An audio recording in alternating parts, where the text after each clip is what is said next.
A lot of Africans are sending their kids back home, not just in the UK, but every other country. I mean, Africans living in diaspora cannot cope with the cost of childcare, and some of them end up taking their kids back to their home country just for the meantime to find their feet. And that is what I'll be talking about in today's video. Hey guys, welcome back to the channel. If you're new, my name is Faithojone, and on this channel I talk about ways you can migrate and settle abroad.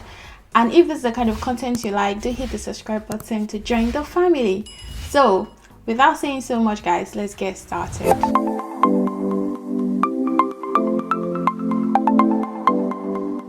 The reason I am making this video is because I've had tons of questions, email, DMs, comment section. People are asking me, Faith, what should I do? I'm coming to the UK on a student visa. I'm coming to the UK via work visa. I don't know if I should bring my family now or I should wait. And because when they go online, they get contradictory advice. Some people will be like, come with your family. Others will be like, don't come with your family. So they are really confused. So I'm going to just explain this from my own point of view, and hopefully it will help you to make a better decision. At the end of the day, whether you want to come to the UK with your family or not, it's a decision you have to make by yourself. No one needs to tell you don't come or come with your family. So you need to sit down and weigh your options and decide, okay, I'm going to take this step and stick to it, and do not regret any decision you finally have to take. Fast forward to my own personal story. I almost sent my daughter back to Nigeria. That was last year. Then I was working with Amazon. Myself and my husband, we're on a skilled worker visa. So, and we have just one child, and we actually consider sending our daughter back home. Then imagine those people coming with a lot of kids. How are they coping?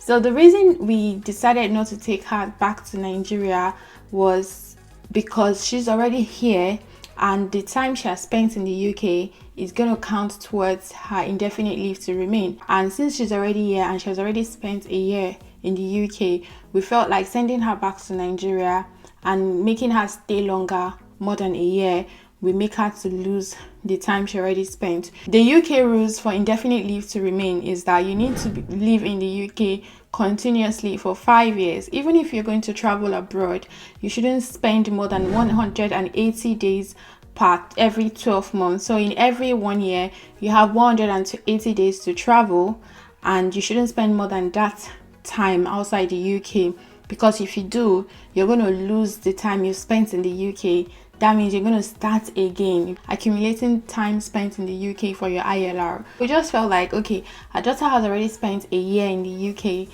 It doesn't make any sense sending her back to Nigeria, because we plan on sending her back to Nigeria for 1 year so that myself and my husband can work full-time and save up money, so that when she's coming back, she's going to get a better life, like a better experience. And again, the UK is not like Africa where you get support from family members, friends, or neighbors. Here in the UK, even when you have a family in the UK, it's as if you're on your own, because everybody is dealing with their own problems. Everybody is taking their own cross. The UK is like a hustle zone. Aside from the work, we also have responsibilities, family members we have to send money to. You cannot afford to be in the UK and not be working. Aside from your bills or the amount you spend on yourself and your family, you have relatives back home which you also send money to. So, I mean, there is no chance for you not to work. And coming to the UK with kids sort of restricts the amount of time you can work, because in the UK they do not joke with kids. I mean, if you've not seen this video where I talk about why a lot of Africans are losing their kids to child protection services, you need to go and watch the complete video. I'll leave the link of the video in the description box below. When you go to the comment section of that video, you will know what I'm talking about. Someone who moved to the UK, and within 3 weeks she lost her kids to child protection services. She called me and was worried and didn't know what to do, or was asking for my help. So this is not something to joke about. So if you're coming to the UK, you cannot just leave your kids in the house and be like, let me run and go and buy sugar. You have to take them with you. If you do that, they consider it as neglect. There are so many things you cannot do when you come to the UK. Your kids cannot stay on their own until they are 16 years old. A child needs adult supervision until they're like 16 before they can stay on their own.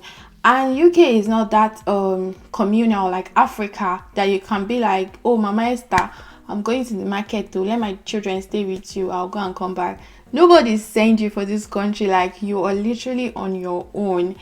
If you don't have help, you don't have anybody in the house, maybe your husband, or you didn't bring your mother-in-law to come and stay with you, you have to figure out a way to always be with your child. If you say, okay, my child is going to go to school, is your child going to spend the whole day in school? No.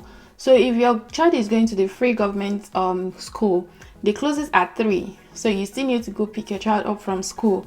And if you decide to, like, okay, I'm going to do after school club, you're going to spend more money. So if you have kids that are younger than 5 years old, you're going to pay for nursery. So even if you're working full-time, all that money will be going to nursery. At the end of the day, you're working for nothing. Well, it's not nothing, because you're securing your child's future. Your child is going to school, but again, at the end of the day, you have nothing left to spend, because cost of childcare is a whole lot. And imagine family problem back home. People are calling you, oh, this one happened, we need money to do this.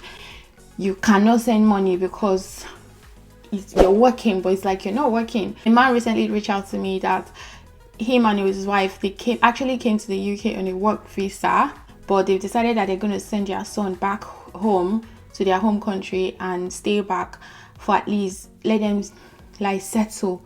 I mean, I don't judge them. We Africans believe, oh, if you decide to move abroad and you leave your child back home, it's like you're abandoning your child. Or sometimes we as parents, we feel guilty, like, I feel like I'm abandoning my child, I'm being selfish. But the truth is, if you bring your child over to this country, and at the end of the day, you lose that child to child services because you decide to work, or you want to jinx it or something, it's not worth it at the end of the day. Or even when you come, you find yourself depressed because at the end, you can't work, you're just at home. It's hard for two couples with kids to work full-time. One have to take a part-time job, the other one will have to work full-time. Then imagine if they are both coming on a student visa. I mean, there's a lot of reasons why a lot of people send their kids back home. So if you're not yet in the UK, you're planning on migrating to the UK, and you are weighing this decision, like, what should I do? Do you think I should come to the UK with my kids? The truth is, if you've not traveled abroad before, you've not traveled to this country you're going to, it doesn't necessarily mean United Kingdom, anywhere in the world. If it's somewhere you're going to for the very first time, you don't know how the system works, you don't know anything, I will always advise you to go first and see how the place is and find your fate before you bring your family. If I know what I know now, I mean, when my husband got a job in the UK, I would have stayed back with my daughter and joined him maybe after a year or two. And trust me, I know by that time that I would be joining him, he would have, I mean, things would have been in place. My husband's friend, who is currently living in the UK, he didn't come with his family. He got a skilled worker visa. He's currently here because he actually asked, like, do you think I should come with my family? And my husband advised him, do not come with your family yet. Come and settle. And because the reason being that when you come alone, you get to save more. You can stay in a shared apartment. You'll be paying as low as £500 or £400 for one bedroom. And if you're earning good amount of money, before 2 years that your family will join you, you would have saved a whole lot more. Maybe you would have even buy your own house. So when you're bringing your family, you're bringing them to your own house. This was my story when I almost sent my daughter back to Nigeria. So my husband works full-time and he's the one on a skilled worker visa. I'm on a dependent visa. I got a part-time Amazon job, warehouse job, and I work at night. So I resume 1 p.m. and close 9:30 a.m. in the morning. So usually how we do it is when my husband is at work during the day, because the luck I had was because he works from home.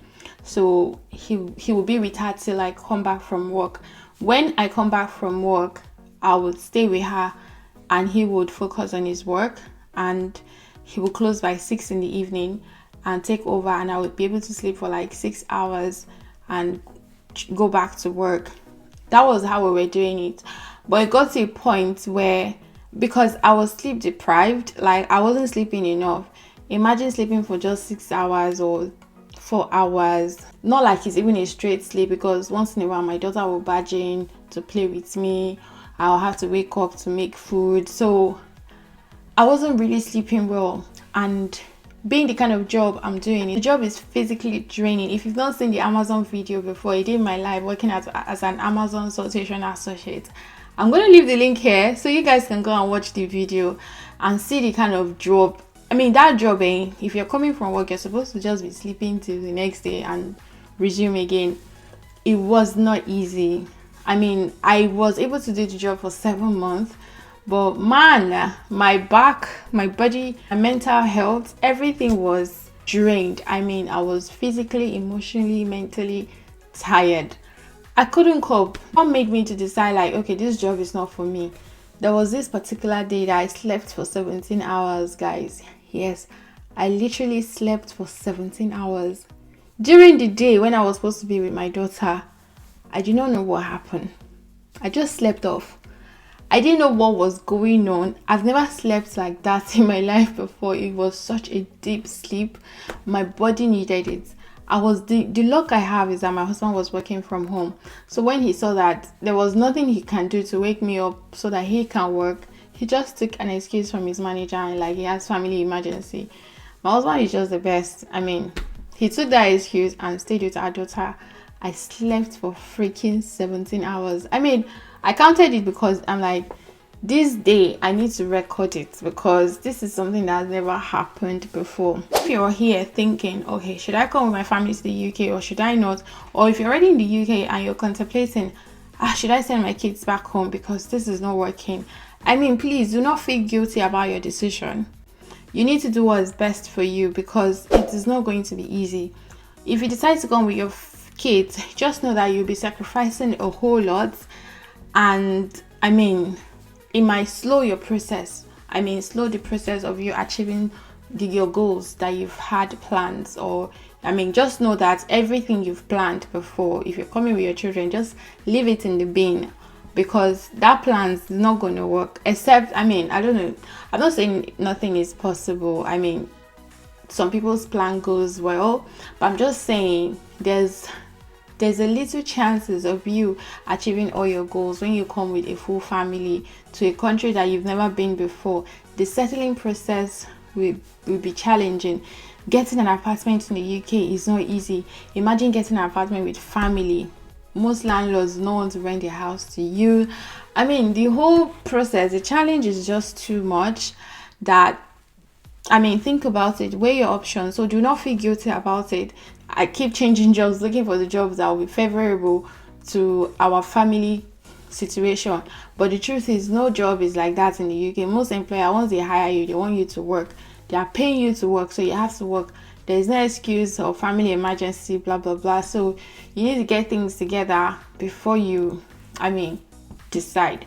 Anyway, I hope with this little point of mine, it will help you understand better if you're making the right decision or if this is something you should consider doing. All I'm going to say is whichever choices you decide to make, if you decide to come with your kids, it's fine. Just be ready to live with the whole sacrifice and be prepared mentally, emotionally, and physically for the whole stress. And if you decide to leave your kids back home or you decide to take them back home because of the whole challenges or situations happening and you feel like you cannot cope, do not feel bad about it. Do not feel guilty about it. Just do it. Do what is best for you, your mental health. Because remember, before you can be the best for your child, you need to be the best for yourself. If you're not a happy mom, you cannot be a happy mom to your child. If you migrated to the UK as a student with kids or skilled worker, do you think if we're given another opportunity, do you think you would come with your kids again? Or do you think this is the best decision you made coming with your children? Let me know in the comment section because I'm gonna be in my comments. I want to read everyone's stories. I'd like to know your thoughts and also your contributions so that people who are planning on coming to the UK with kids, they will have an idea. To be honest, this is the toughest and hardest decision for any parent to make because trust me, nobody wants to be far away from their child. So let me know your thoughts in the comment section, and guys, I'll see you in my next video. Bye.